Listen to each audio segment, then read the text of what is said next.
Bad dreams, huh?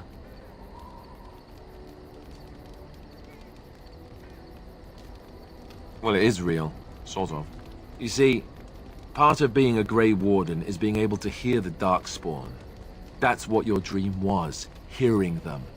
The Archdemon, it talks to the Horde, and we feel it just as they do. That's why we know this is really a blight.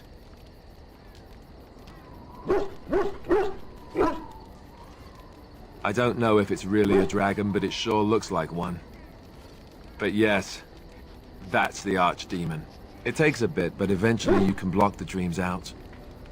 Some of the older Grey Wardens say they can understand the Archdemon a bit, but I sure can't. Anyhow, when I heard you thrashing around, I thought I should tell you. It was scary at first for me, too.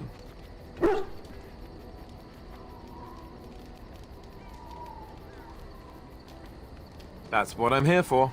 To deliver unpleasant news and witty one-liners. Anyhow, you're up now, right? Let's pull up camp and get a move on.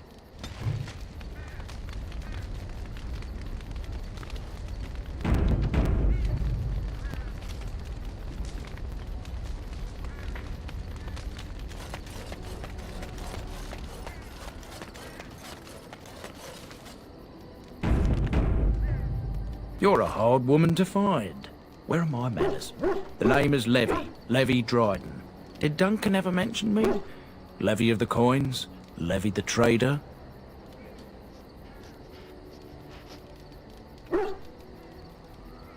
Really? He never told you of old Levy? We've known each other for years. But here I am carrying on while you have a blight to stop. Don't want to waste your time. But you see, Duncan promised that together we'd look into something important for the Wardens. And for me. But poor Duncan's... well, no more. A tragedy it is, at that. But I know he would want his work carried on. His pledge fulfilled.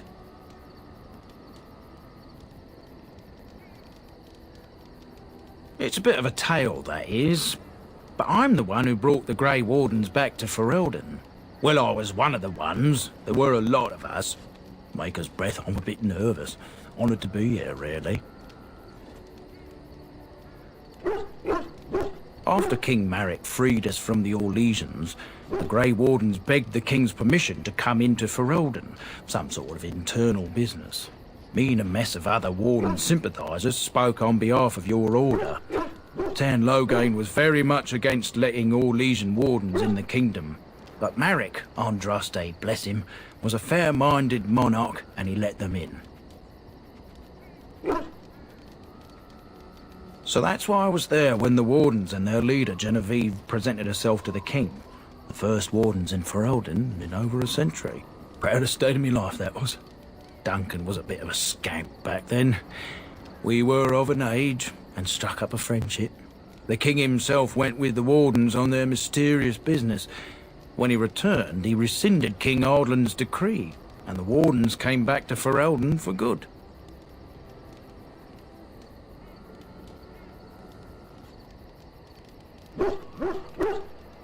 People say it's because the Wardens have become terribly unpopular, just soaking up tires and not doing a bleeding thing for the kingdom. I say that's bollocks, as recent events have shown.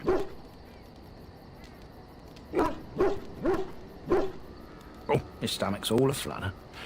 You're welcome. My family, well, past a bit checkered to see. Nobles look at us with disdain. My great-great-grandmother, Sophia Dryden, was the last Warden commander of Ferelden back when the Wardens were known as freeloaders. So King Ardland banished the Wardens, and he took House Dryden's land and titles. Hard to say. After King Ardland died, there was a civil war, loads worse than this one, and our family was on the run, hunted by enemies, with nary a friend in the world. But Drydens are tough. We rebuilt, became merchants, and we never lost our pride. Our family's only crime was guarding the kingdom against the blight. We're not ashamed of that. Ask for the truth. My family reveres Sophia Dryden. We know she died at the old Grey Warden base, Soldier's Peak. We want evidence to clear her name. It won't restore our land or our titles, but it'll restore our honor.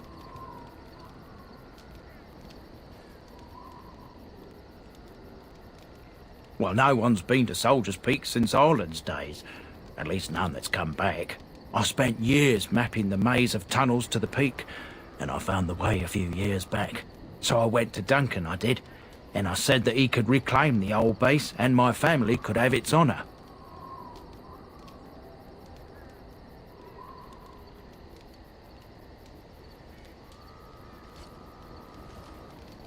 Darkspawn surfaced in southern Ferelden, and Duncan got plenty busy recruiting new wardens and meeting with good King Caelan. Duncan said he would help after the Battle of Ostagar. Said there might be useful things at the peak, but he never had the chance.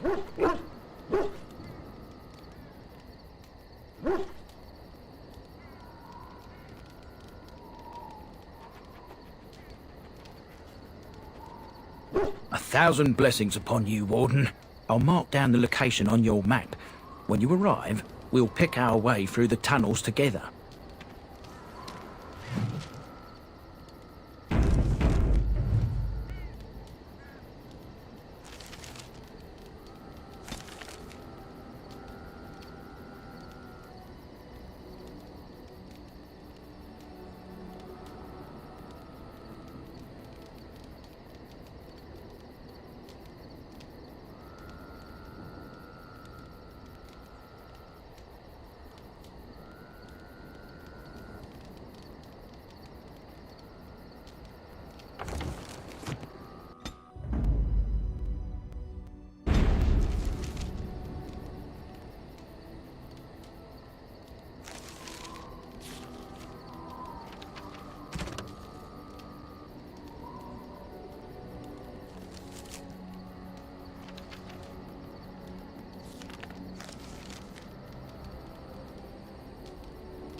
Ah, it's good to see you, my timely rescuer.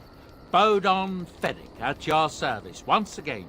I saw your camp and thought to myself, what safer place to rest for the evening than in the camp of a Grey Warden? I'm perfectly willing to offer you a fine discount for the inconvenience of our presence. How does that sound? Good? Yes?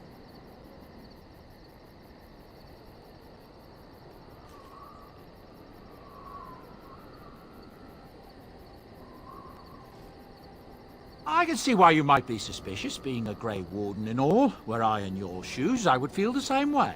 Trust me when I say that my encountering you here was serendipity and nothing more. I travel a lot, so I'm bound to meet everyone on the road eventually. If you prefer, I'll take my boy and be on my way. But regretfully, you're the safest spot on this road, without a doubt. Wonderful. Thank the kind lady, won't you, boy? Thank you, kind lady. We won't be a bother to you and your companions, I assure you. If you should need enchantments, simply talk to my boy. Otherwise, come speak with me.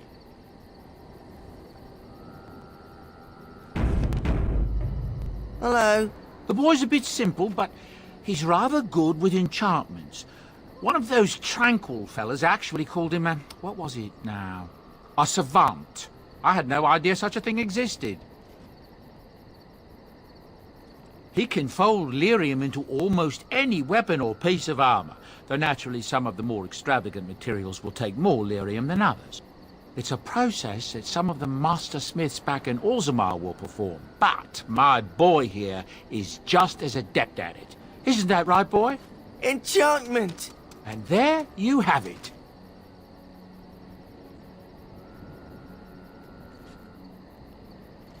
Enchantment!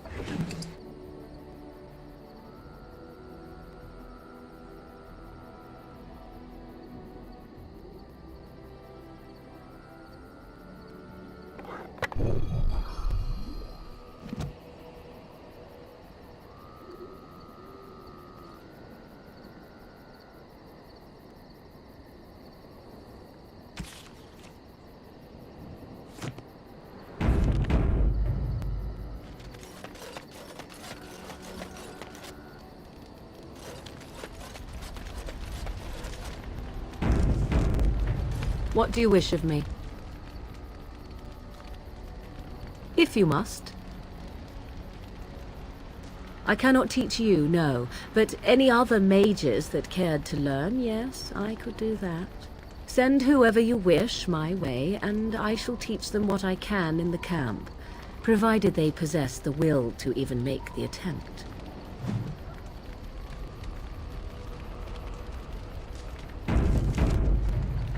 What do you wish of me?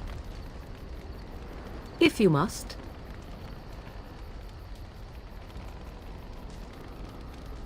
My mother has been hunted from time to time, yes, by Templar fools like Alistair, which should tell you how successful they generally were.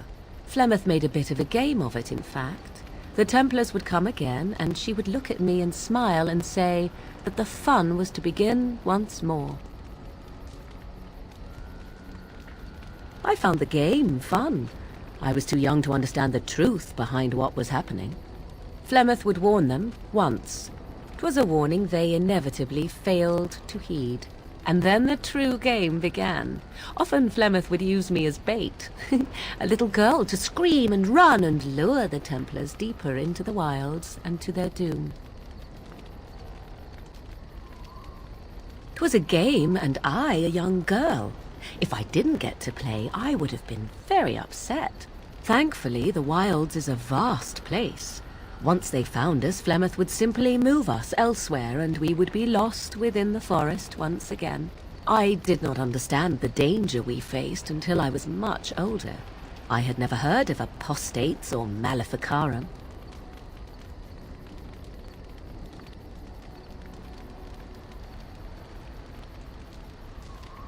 You do not know?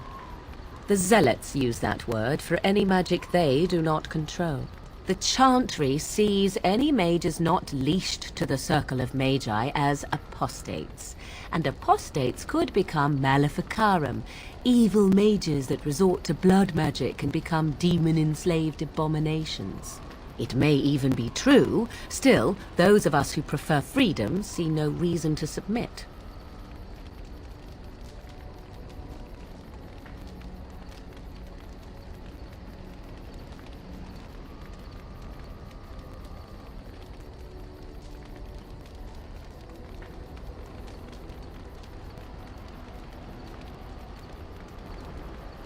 Thank you for small favors, then, at the very least.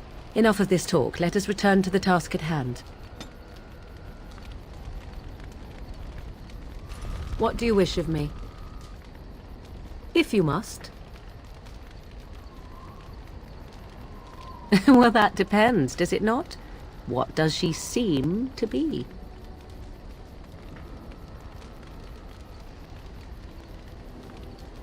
Oh, she certainly was human. Once. Tell me, how much do you know of the tale? The one that the chastened still tell of my mother, to frighten them into obedience.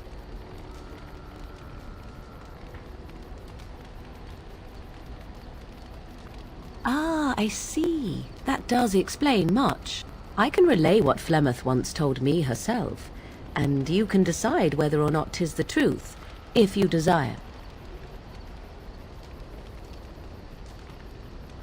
As the tale is sung by the bards, there was a time when Flemeth was young and beautiful, a fair lass in a land of barbarian men, the desire of any who saw her. Many centuries before this land was even named Ferelden. The tales say that Flemeth fell in love with Osen the Bard, and fled the castle of her husband, the dread Lord Conabar, and that he swore vengeance for her infidelity. In truth, my mother claims that 'twas Osen who was her husband, and Conabar the jealous lord who looked on from afar. Lord Conabar approached young Osen and offered him wealth and power in exchange for his lovely wife, and Osen agreed. The life of a bard is a poor one, and love fades in the wake of hunger. 'Twas Flemeth who suggested the arrangement. All would have been well had Lord Conabar kept his end of the bargain. But he was a foul man who bargained with coin he did not possess.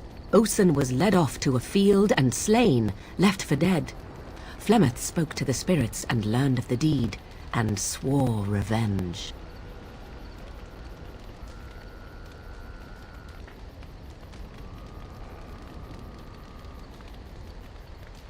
That was not the point. Conobar had no honor, so she would not have him. Flemeth begged the spirits to aid her, and 'twas they who slew Conobar. The demon the legend tells of came later. Lord Conobar's allies chased Flemeth, you see, chased her to the wilds, and there she hid. There she found the demon, and he made her strong. The legends all speak of the great hero Cormac, he who defeated Flemeth and her great army when she invaded the lowlands centuries later. All lies.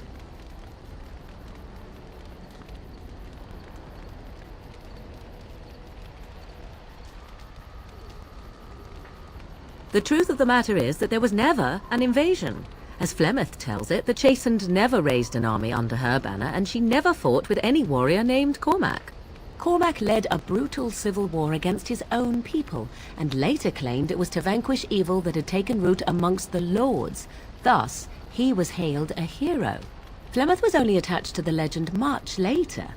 Perhaps 'twas due to the great war with the Chastened that eventually came, but Mother claims not to know how it began.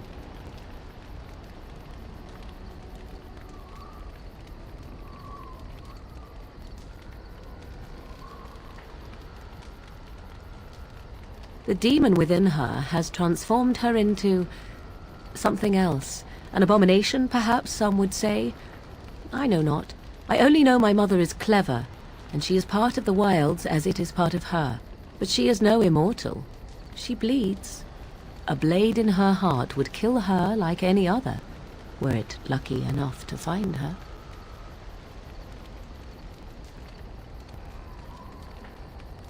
You ask if I have sisters? I have asked of this myself. The stories tell of many witches of the wilds after all, not just the one. And these tales existed long before I did. Flemeth refuses to speak of other daughters, if they existed. So, should I believe I am her first? I doubt that too.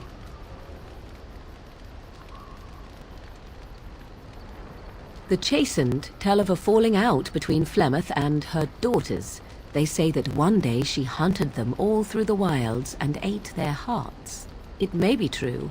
I have never seen another witch or heard of one. Perhaps one day Flemeth will eat my heart as well.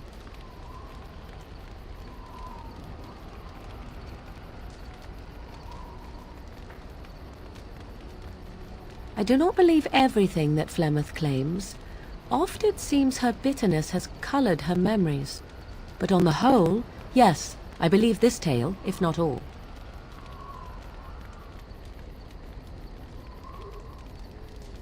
How often is this usually? Always? If not always, then when is it not true? There are more things in this world and the next than you or I could ever hope to understand. What Flemeth became is a mystery. I suspect even to her. Flemeth tells it with far more embellishment than I, but you are welcome. Dare I ask of your own mother? Few are abominations of legend, 'tis true, but I find myself curious nevertheless.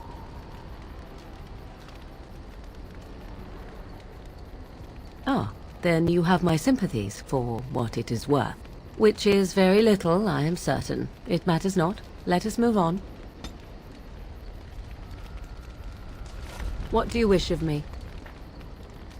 If you must.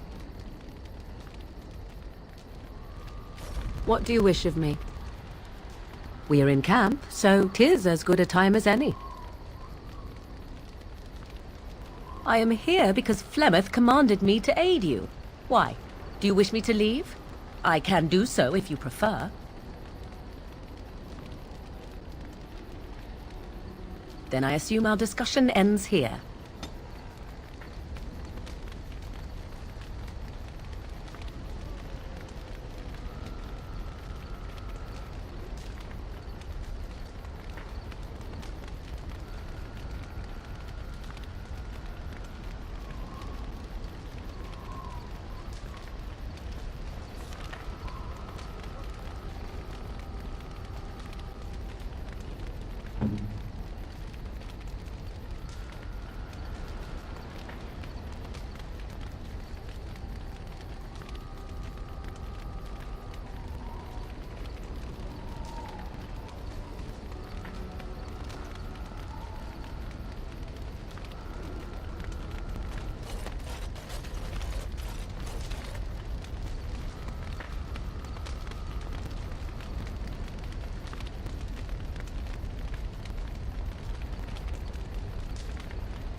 What do you wish of me? If you must. I cannot teach you, no, but... What do you wish of me? If you must. My mother has been... Flemeth made a bit of a game of it, in fact. The Templars would come again, and she would look at me and smile and say that the fun was to begin once more. I found Flemeth, and then the true game began. I did not understand the danger we faced until I was much older. It may even be true. Still, those of us who prefer free...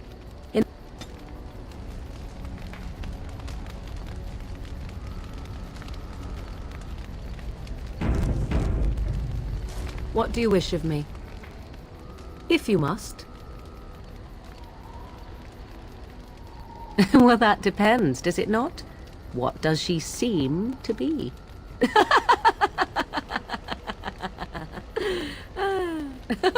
Tell me, how much do you know of the tale? The one that the I can relay what Flemeth once told me herself. As the tale is sung by the bards, there was the tale, in truth. My Lord Conobar approached young Osen. Osen was led off to a field and slain, left for dead. Flemeth spoke to the spirits. The legends all speak of the great hero Cormac, he who defeated Flemeth and her great army when she invaded. The truth, Flemeth was only attached to the legend much later. Perhaps 'twas due to the great war with the Chastened that eventually came, but Mother claims not to know how it began. I do not believe everything that Flemeth claimed, but on the whole, yes, I believe this tale. But she is no immortal. She bleeds. Flemeth refuses to speak of other daughters, if they existed. It may be true. I have never seen another witch or heard of one. Perhaps one day Flemeth will eat my... Dare I ask of your own mother? Few are above... Which is...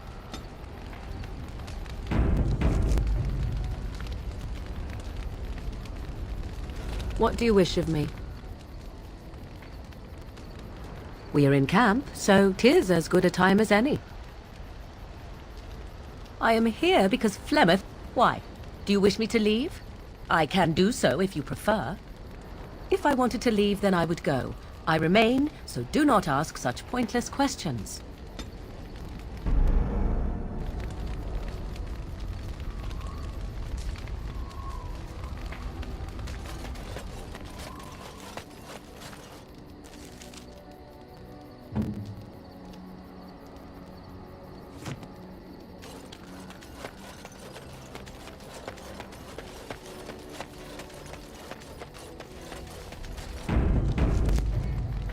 Yes?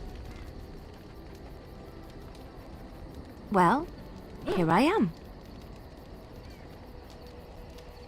I knew this would come up sooner or later. I don't know how to explain, but I had a dream. In it, there was an impenetrable darkness. It was so dense, so real. And there was a noise, a terrible, ungodly noise. I stood on a peak and watched as the darkness consumed everything. And when the storm swallowed the last of the sun's light, I fell, and the darkness drew me in.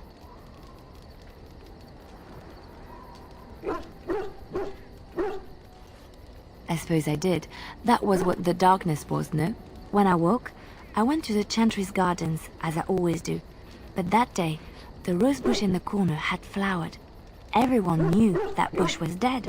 It was grey and twisted and gnarled, the ugliest thing you ever saw. But there it was, a single beautiful rose. It was as though the Maker stretched out his hand to say, even in the midst of this darkness, there is hope and beauty. Have faith.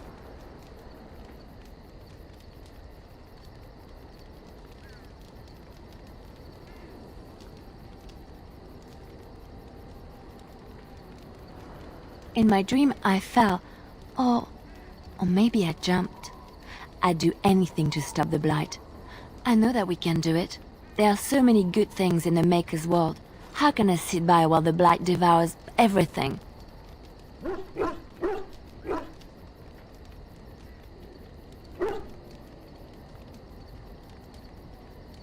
That is why you're a Grey Warden. Come, there's a blight to stop.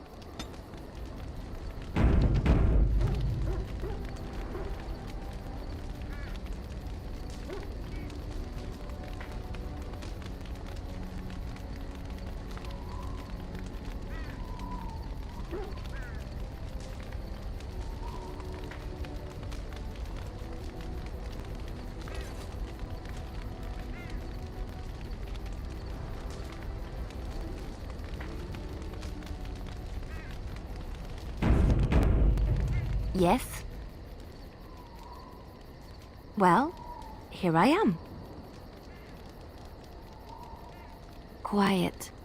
It was a life suited for contemplation. In the cloister, away from the fuss and the flurry of the cities, I found peace. And in that stillness, I could hear the Maker. But it was not perfect. Some of my chantry fellows were condescending. That is the nature of religious folk, I suppose. When I talked about my beliefs, that the Maker reveals himself in the beauty of his world, they treated me with disdain. They want to believe that he's gone, so that when he turns his gaze on them, it means they are special, chosen. He cannot possibly have love for all, the sick and the weary, the beggars and the fools.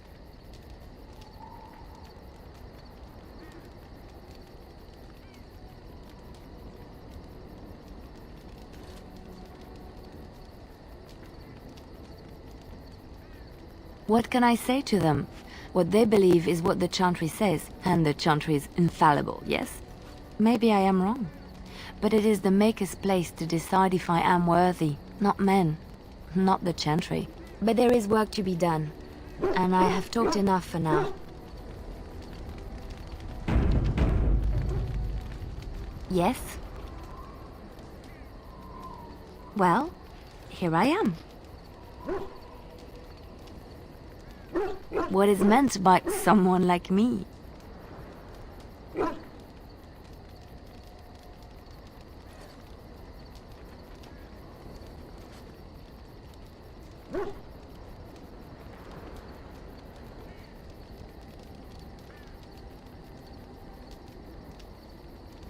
Did you think I was always a cloistered sister? The chantry provides succor and safe harbor to all who seek it. I chose to stay and become affirmed. We affirm our belief in the Maker, in Andraste and the chant, but other than that, there are no vows taken. I was a traveling minstrel in Orlais. Tales and songs were my life. I performed, and they rewarded me with applause and coin. And my skill in battle? Well, you pick up different skills when you travel, yes? Yes, of course. Let's move on.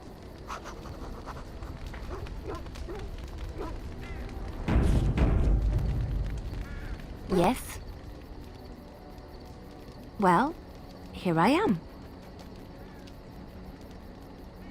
Of course I do. I love stories far too much to keep them to myself. Everyone should be able to benefit from them, I think. Chantry law says it is man's pride that created the Darkspawn. In ages past, the mages of the Tevinder Imperium ruled much of the world we know. In their pride, they thought their magics invincible and imagined that they were greater than the Maker himself.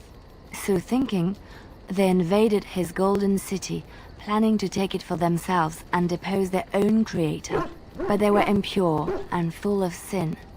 And it is with the sin that they tainted the golden city, corrupting it forever. The Maker cursed them and cast them from his sight. Wherever they went, they spread the taint of their sin. Any land that was touched by the taint became blighted and would suffer no life. Instead, the Darkspawn arose to torment us and remind us of our hubris. Of course, Orlesians enjoy telling stories. I shall tell you my favorite tale of Aveline, the Knight of Orlais. A long time ago, a girl child was born to a farmer. He had hoped for a son, not a daughter, and so he told his wife to abandon the child in the woods. Before the cold could claim her, the baby was found by a tribe of Dalish elves who took pity on the poor mewling thing and raised her as their own. Aveline, for that is what they called her, grew strong and quick and clever under the guidance of the elves. She learned to wield the sword as well as any man, could kill a deer with an arrow at 100 paces, and was as graceful on the back of a horse as she was on foot.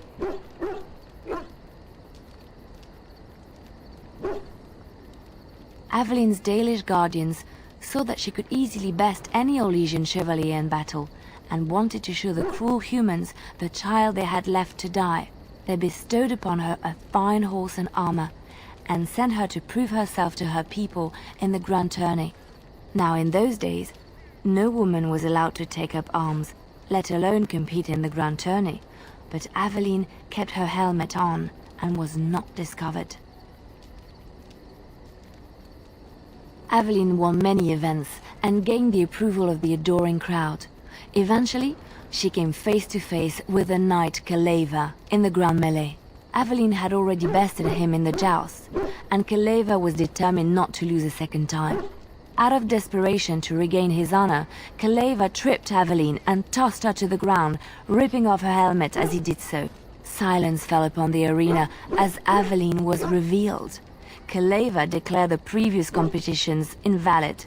A woman had taken part, and this was not allowed. But the crowd cheered for Aveline. Kaleva was furious, for he had lost to a woman and was now being shamed. Blinded by his rage, he forced Aveline to her knees. "Know your place, woman," cried he, and slit her throat. The son of the king, Prince Freyan, was present. He recognized Aveline's skill and bravery and began to see the injustice done to the women in his land. When he was made king, he rewrote the laws of Orlais so that women could also become chevalier. He honored Aveline and knighted her after her death, and to this day, any female who is knighted reveres Aveline the Brave, for she is the patron of all women chevalier.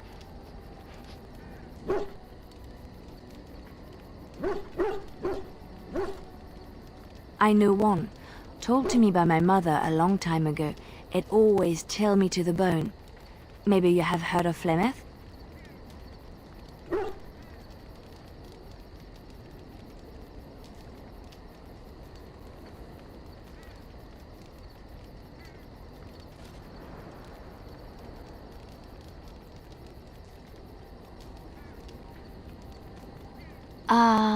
Are you sure?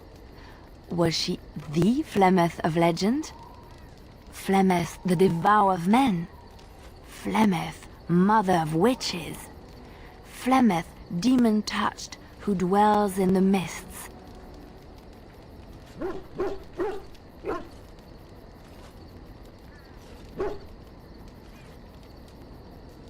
Ferelden mothers scare their daughters with talk of Flemeth. They say that if you're bad, Flemeth will spirit you away and bind you to her forever. They also say that Flemeth mourns her lost beauty and will steal yours through your looking glass if she catches you.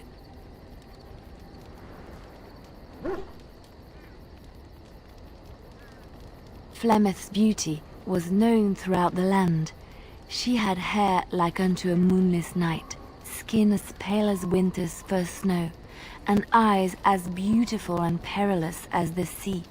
When she came of age, she came to the attention of the Lord of Highever, Conobar, and he took her for his wife.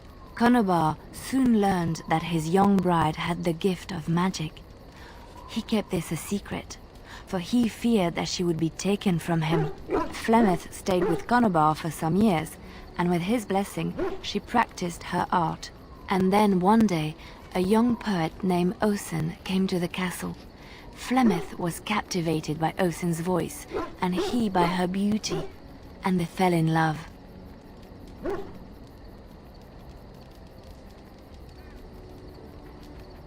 Flemeth longed to be with her true love, and she and Osen fled from Conobar's lands, seeking refuge in the Kokari wilds with the Chasing tribes.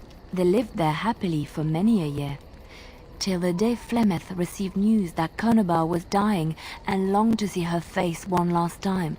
Flemeth's heart swelled with pity for the man who once was her husband, and begged Osen to return to Conobar's side with her. But when Flemeth and Osen entered Hayeva, they were captured by Conobar's men, and Osen was slain in front of Flemeth's eyes. Flemeth was imprisoned in the highest tower of the castle, there to await Conobar's judgment on her. Distraught at the loss of her love, Flemeth plotted revenge against her husband. She summoned a fey demon, intending for it to wreak vengeance on Conobar. But a spell went awry. The demon possessed Flemeth. Turning her into an abomination, the halls of the castle ran red with blood as Flemeth slaughtered Conobar and all his men. The last of Flemeth's humanity melted away, and at dawn, she stole back to the wilds to plot and scheme for 100 years. They say she took to her side many chastened men, and with their help, begat her daughter witches, who even now prowl the dark places of the Kokari wilds.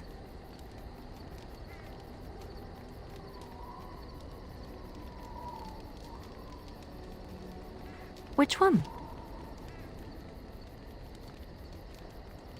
I have heard a little about how the elves gained their freedom from the Tevinter Imperium. When Andraste began her exalted march against the Imperium, the elves joined her cause to fight their masters. The great elven leader, Shatan, born in captivity, rose up to lead his people. He foresaw a future where the elves were free. Shatan was killed when Andraste was betrayed, but the elves continued to fight, eventually breaking free of the Imperium. The elves claimed the Dales in the south and settled there in a land of their own. The elves lived in the Dales for centuries. They resurrected the worship of the elven gods and would allow the building of no chantry. This angered the chantry, and the hostility between the two factions finally broke out in open war. The chantry says the elves struck first, but I do not know whether to believe it. The chantry declared a wholly exalted march against the elves, named for Andraste's similar march against Tevinter. During the exalted march of the Dales, the elven cities were sacked, and the elven state completely dissolved. Some of the elves bitterly accepted their fates and surrendered to human rule, living in the human cities as second-class citizens. But others, still fiercely proud of their heritage, refused to bow to the humans, and instead became homeless wanderers. There were the elves of the Dales, the Dalish. Andraste was the Maker's chosen. The Maker had long since abandoned the world when the sound of her singing turned his ear. Beauty, grace, and wisdom enraptured him, and he offered to take her from this flawed world to become his divine bride. But Andraste had an earthly husband and would not forsake him. Instead, she beseeched the Maker to return to his people once more. So earnest was her plea that the Maker was moved, and promised that he would create a paradise on earth if all abandoned their false gods and turned once more to him. And this is why Andraste began her exalted march on the idolaters of the Tevinter Imperium. The Maker granted her his powers with which to smite her enemies. Andraste brought the Imperium to its knees, and her victories converted many to the worship of the Maker. Alas, it was the frailties of men that betrayed and killed Andraste. Her earthly husband, Maferath, a chieftain of the Alamari tribes himself, grew jealous as his wife's popularity and influence overshadowed his own. She was also revered as the Maker's betrothed, and Maferath began to see their own bond waning in significance as Andraste became ever more devoted to the Maker. Out of envy and spite, Maferath made a pact with the Archon Hysarian of Tevinter, allowing his beloved Andraste to be ambushed and captured. Andraste was burned at the stake in Minrathus, the capital of Tevinter.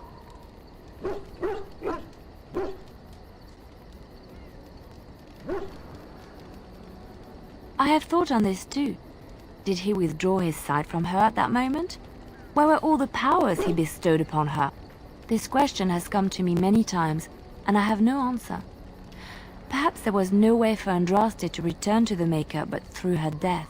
We will never know for sure.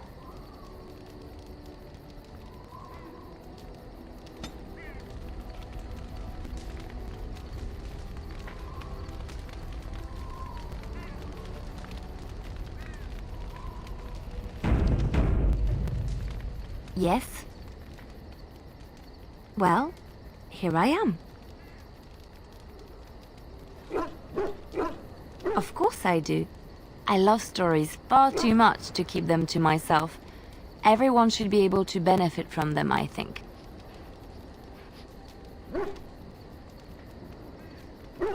Which one?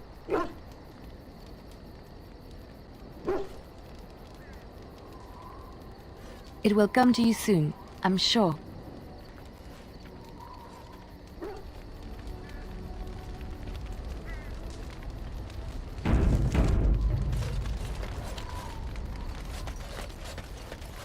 Yes. I am hardly surprised. Very well. Speak, then. Then I suggest we move on. As you wish. Yes. Speak, then. Then I suggest we move on. As you wish.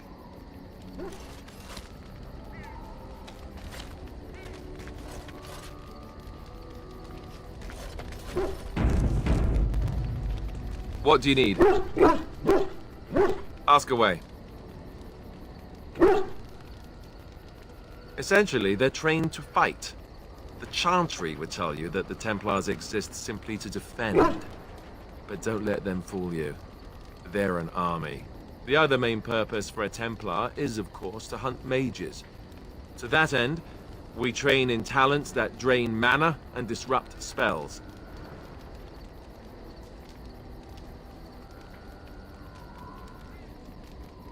Perhaps, but there usually isn't much of an opportunity. The Chantry keeps a close rein on its Templars. We are given lyrium to help develop our magical talents, you see. Which means we become addicted.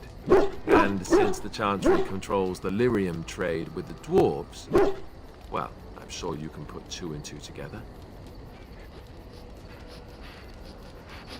Thankfully, no. You only start receiving lyrium once you've taken your vows. You don't need lyrium in order to learn the Templar talents. Lyrium just makes Templars' talents more effective. Or so I was told. Maybe it doesn't even do that. The Chantry usually doesn't let their Templars get away either, so they can spread their secrets. I'm a bit of an exception. Lucky me.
What do you need?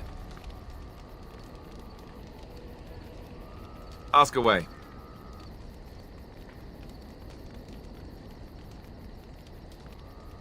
I suppose I could, but I really would rather not. When the Grand Cleric let Duncan recruit me, she made me swear never to reveal Templar secrets outside of the Chantry.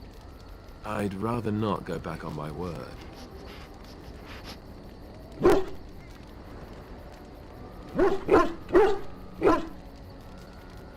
Ask me later, perhaps. Maybe I'll change my mind. This is not something small you're asking, after all.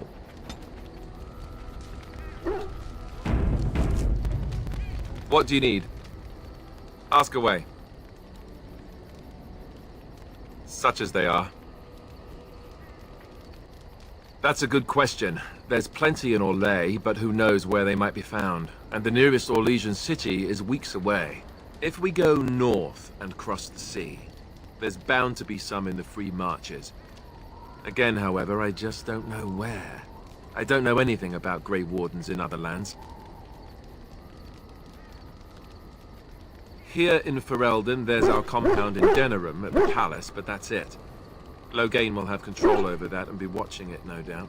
Beyond that, the only place I know of is Weishaupt Fortress. That's the headquarters of all Grey Wardens in the Anderfelds, 1,000 miles from here. But I've no idea how to even contact them.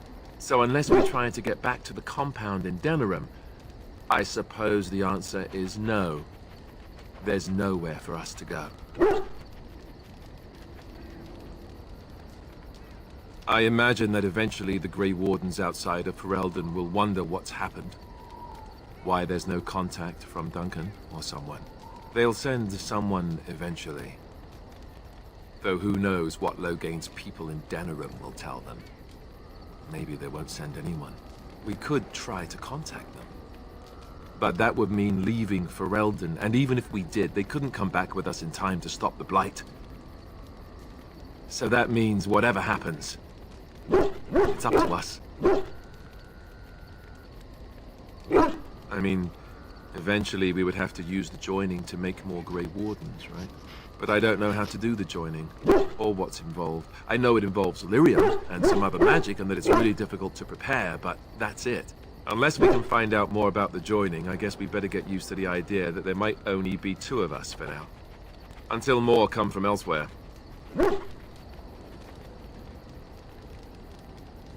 About the Grey Wardens, anyhow. Fair enough. What do you need? Ask away. Same way you did. You drink some blood, you choke on it, and pass out. You haven't forgotten already, have you?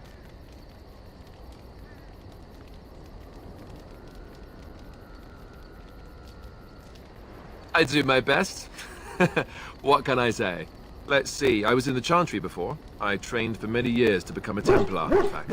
That's where I learned most of my skills. You're telling me I was banished to the kitchens to scour the pots more times than I can count. And that's a lot. I can count pretty high. The Grand Cleric didn't want to let me go. Duncan was forced to conscript me, actually, and was she ever furious when he did. I thought she was going to have us both arrested. I was lucky.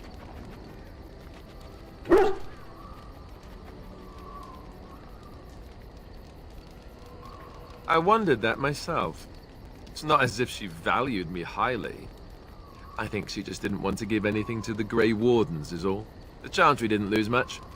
And I think I can do more fighting the Blight anyhow, rather than sitting in a temple somewhere.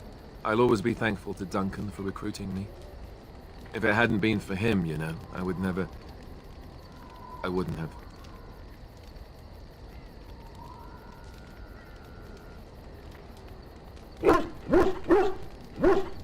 No, it's... I'm sorry. I shouldn't be... It's fine. He died a hero. They all did. Come on, let's go. I think I'm done talking. What do you need? Ask away.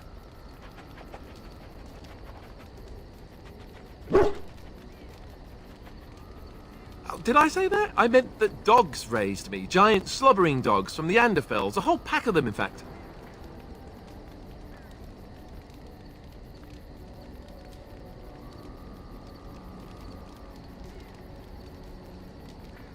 Well, if you're going to go and pay attention to the facts, then fine. Let's see, how do I explain this? I'm a bastard. And before you make any smart comments, I mean the fatherless kind. My mother was a serving girl in Redcliffe Castle who died when I was very young. Al Eamon wasn't my father, but he took me in anyhow and put a roof over my head. He was good to me, and he didn't have to be. I respect the man, and I don't blame him anymore for sending me off to the Chantry once I was old enough.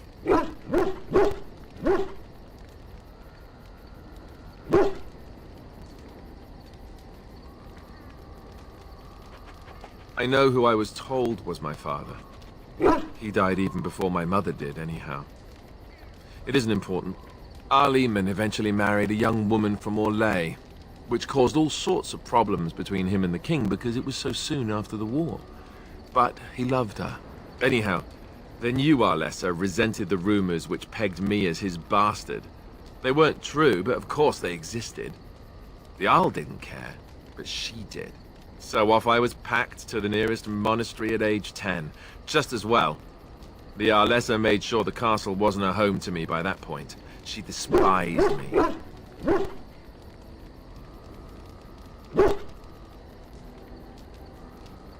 Maybe. She felt threatened by my presence, I can see that now.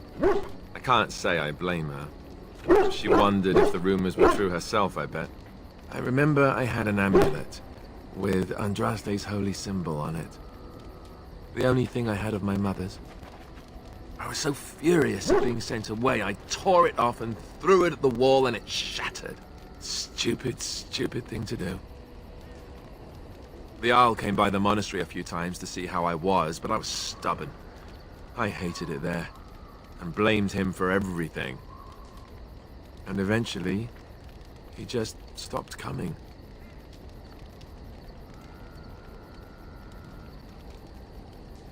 And raised my dogs. Or I may as well have been, the way I acted. But maybe all young bastards act like that. I don't know. All I know is that the Arl is a good man, and well loved by the people. He also was King Caelan's uncle, so he has a personal motivation to see Loghain pay for what he did. Anyway, that's really all there is to the story.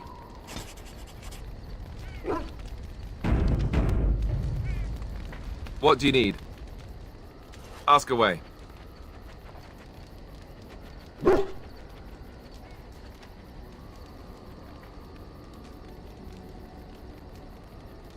Have you seen the uniform?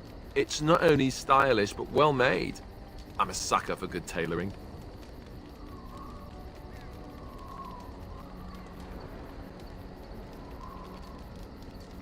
I keep it hidden under my pillow. Sometimes I'll take it out just so I can hug it fondly and remember the good old days. Brings a tear to the eyes, you know.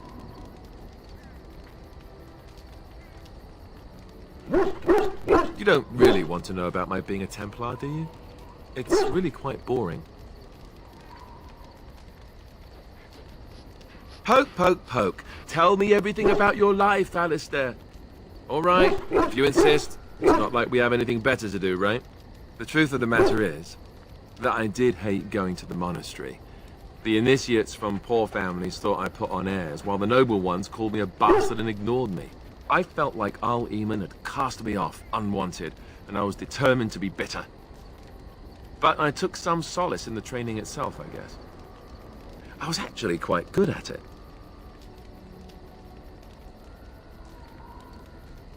The education, mostly, but also the discipline.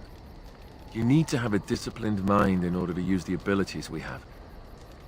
It was difficult, but rewarding. I never really felt at home anywhere, though, until I joined the Grey Wardens. And Duncan felt my Templar abilities might be useful for when we encountered Darkspawn magic, so I kept it up. What about you? Do you have anywhere you consider home?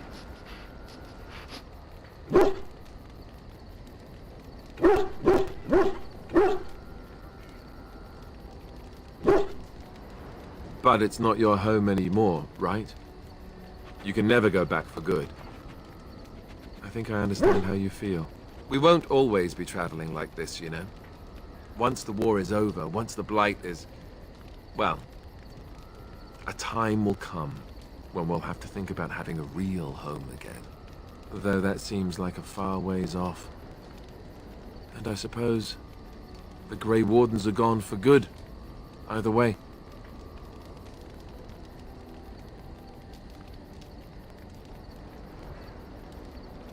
I suppose you're right. We can create new Grey Wardens, but we'll never get back those we lost. I wonder if it would ever feel the same. Anyhow, now I've sidetracked us. We'd better get back to what we're supposed to be doing right now.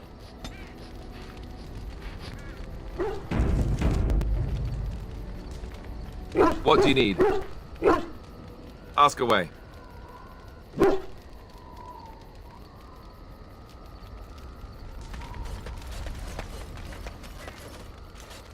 Oh, why, you little...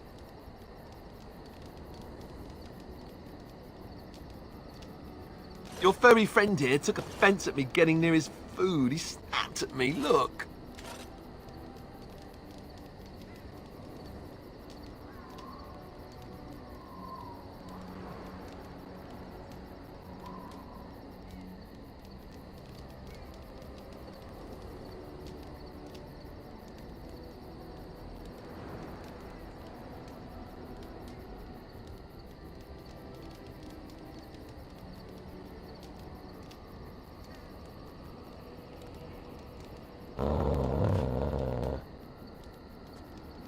Sometimes I forget that he's a war dog.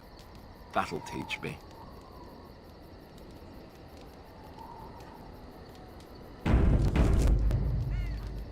I once heard a really old legend about how the Hound warriors in the days of the old tribes would feed their Mabari the flesh of the vanquished. Well, that's what I heard anyway. It would sometimes be human flesh. Oh, like you can tell the difference. For all you know, maybe you've already been fed something. Someone.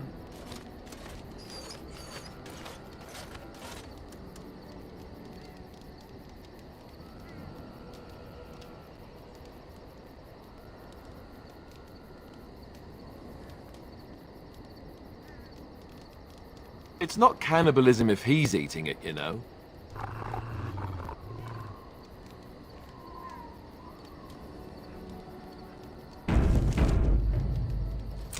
Look at what your fool dog placed in my pack. A putrid, half-eaten hare is not something a woman wants to find in her unmentionables.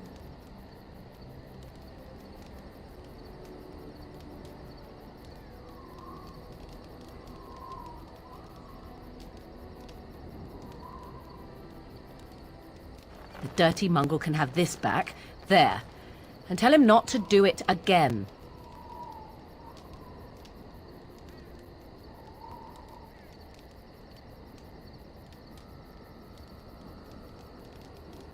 I just did. I don't want it, you worthless fur bag.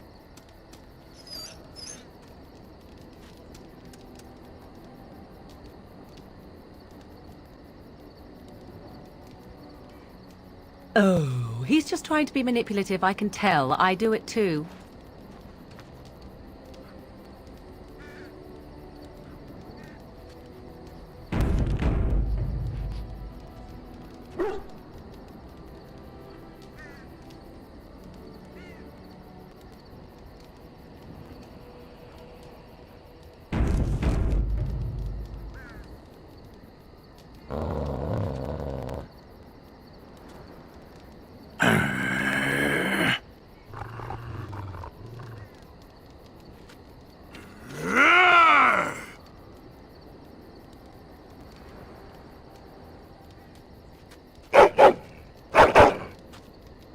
You are a true warrior and worthy of respect.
Yes. Indeed. Indeed.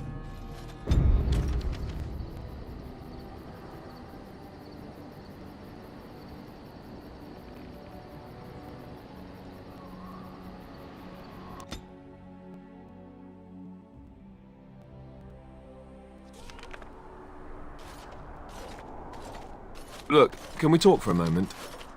I need to tell you something. I should probably have told you earlier. I told you before how Al Eamon raised me, right? That my mother was a serving girl at the castle and he took me in? The reason he did that was because, well, because my father was King Marek, which made Kaelin my half-brother, I suppose.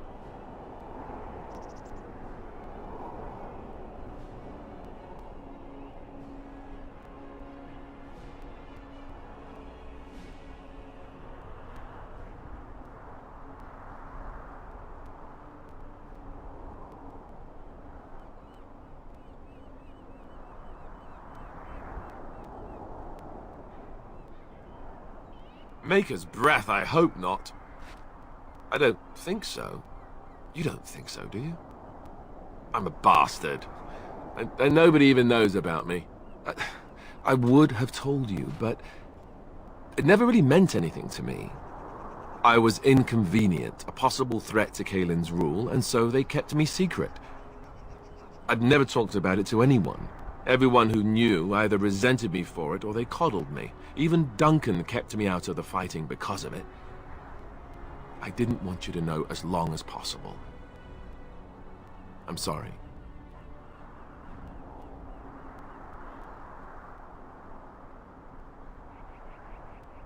Why wouldn't he? He was King Marek's best friend. I don't know if that means anything, though. I certainly never considered the idea that it might ever be important. At any rate, that's it. That's what I had to tell you. I thought you should know about it.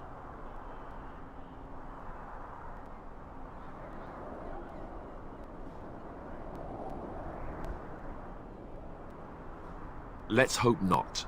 I'm the son of a commoner and a Grey Warden to boot. It was made very clear to me early on that there was no room for me raising any rebellions or such nonsense. And that's fine by me. Now, if there's an heir to be found, it's Al Eamon himself.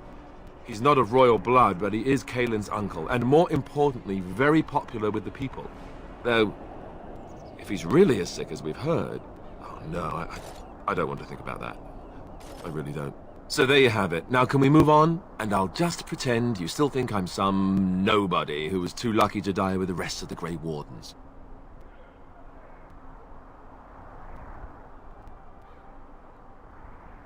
Oh, lovely. I'm going to regret this. Somehow I just know it.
thought I saw travelers coming down the road, though I scarcely believed it.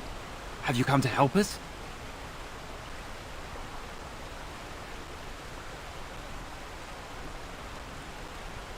So you don't know? Has nobody out there heard?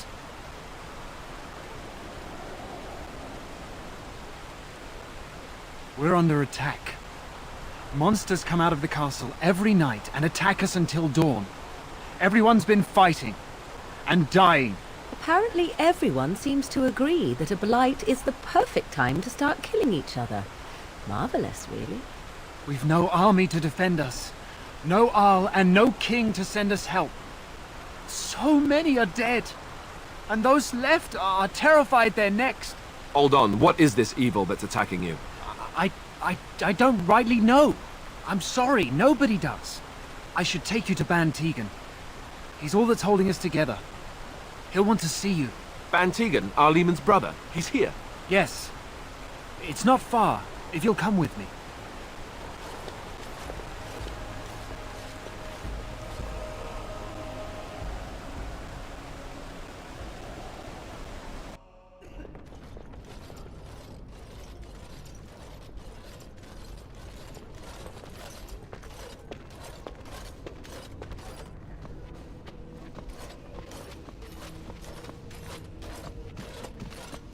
It's Thomas, yes? And who are these people with you? They are obviously not simple travelers. No, my lord. They just arrived, and I thought you would want to see them. Well done, Thomas. Greetings, friends. My name is Tegan, Ban of Rainersphere, brother to the Arl. I remember you, Ban Tegan, though the last time we met, I was a lot younger and covered in mud. Covered in mud? Alistair? It is you, isn't it? You're alive! This is wonderful news! Still alive, yes. Though not for long if Tern Loghain has anything to say about it. Indeed. Loghain would have us believe all Grey Wardens died along with my nephew, amongst other things. What, that he pulled his men in order to save them? That Cailan risked everything in the name of glory? Hardly. Loghain calls the Grey Wardens traitors, murderers of the king. I don't believe it. It is an act of a desperate man. So you are a Grey Warden as well. A pleasure to meet you. I wish it were under better circumstances. You're here to see my brother? Unfortunately, that might be a problem. Eamon is gravely ill. No one has heard from the castle in days. No guards patrol the walls, and no one has responded to my shouts. The attack started a few nights ago. Evil things surged from the castle.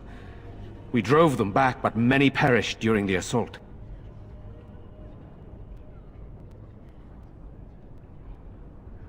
Some call them the Walking Dead, decomposing corpses returning to life with a hunger for human flesh.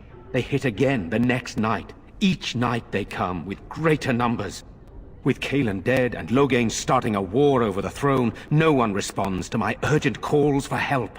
I have a feeling tonight's assault will be the worst yet.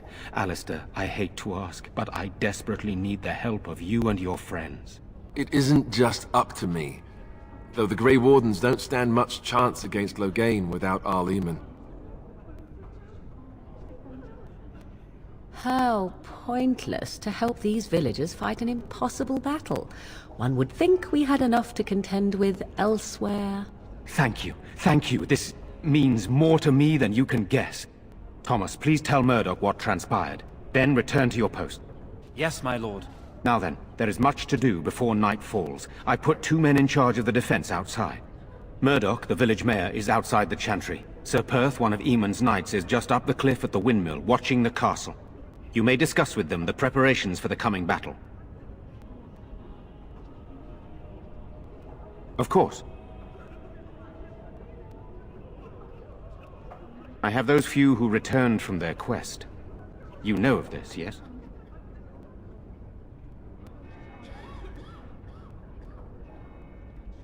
Yes, I question Isolde's decision to send so many knights in search of this relic. But I am a practical man, whereas she is a woman of great faith. Sir Perth was one of the knights sent on this quest. Perhaps you should speak to him if you wish to learn more.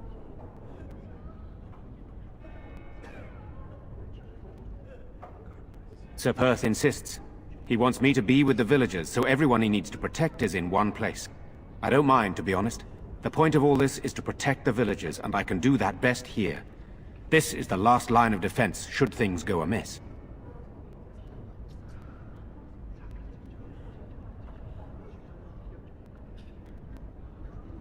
Should the monsters find their way in.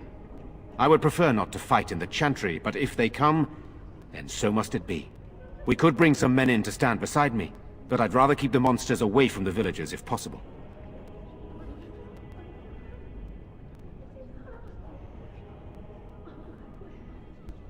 I do not know. They seem to be walking corpses, men with rotting flesh that continue to attack even with the gravest injuries. Undead? Spirits possessing the dead. There could be several causes behind such a thing, none of them pleasant. Hopefully we can find the source and stop it before it causes any more damage. With luck, we'll also find Eamon and be able to help him.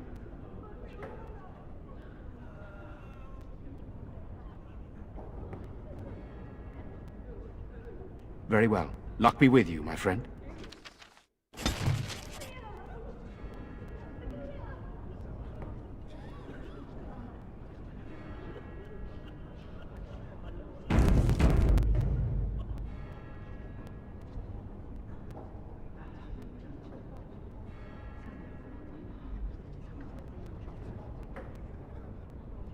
What do you need? There is not much daylight left. This is hardly the time to be discussing personal details, don't you think? We will have to fight for our lives very shortly.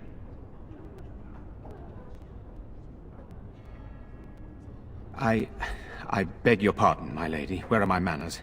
What would you like to know?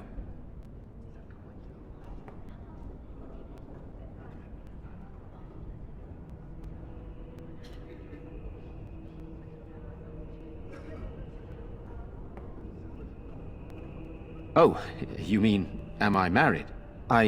No, I've never had the pleasure. If I did, I'd be lucky to find a woman as lovely as yourself.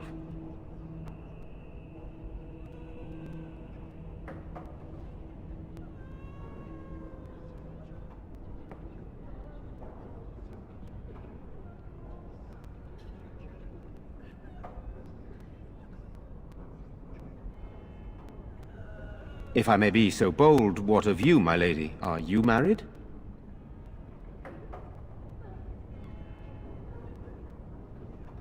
I find that hard to believe. Surely that is a crime somewhere. But I am too bold, my lady. This is hardly the time for such banter. Please accept my apology.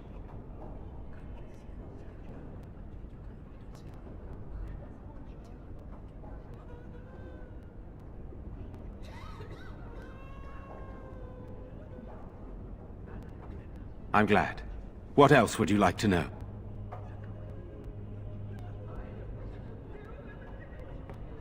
I don't know. If Connor lives, he'll be the Arl and I'll need to help him with it. If he's...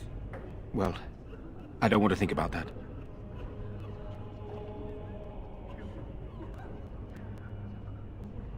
After the first attack, I wanted to go for help, but I couldn't just leave these people. The Bannon gear up to battle Loghain, while Darkspawn loom to the south. Loghain won't send anyone, so Redcliffe is on its own. Skilled enough to know there are many far better than myself. Good, then my secrets are still safe. I was worried for a moment there. Very well. Luck be with you, my friend. What do you need? There is not much daylight left. Of course. Very well. Luck be with you, my friend.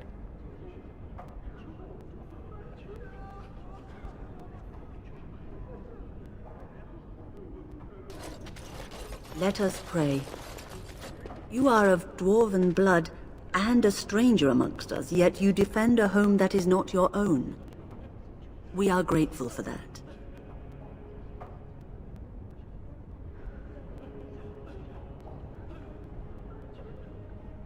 Not many in these modern days would honestly say the same. You are a woman of worth, and the Maker will smile upon you. Allow me to introduce myself. I am revered Mother Hannah, head of this chantry, which for the moment is a place of refuge for these poor villagers. How awful this must be for you all. Is this everyone who's left? All those who cannot defend themselves, yes. They are terrified of tonight's attack, and I fear these walls will not keep them safe. What can I do to help with your task? It is the sturdiest building in the village.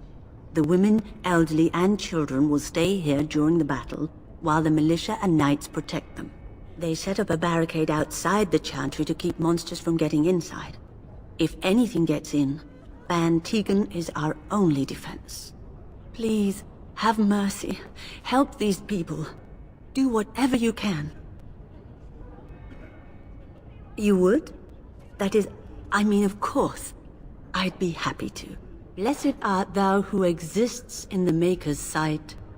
Blessed art thou who seeks his forgiveness. Blessed art thou who seeks his return. Blessed is the prophetess, his daughter, sacrificed to the holy flame. May the chant reach the Maker's ears and tell him of our contrition.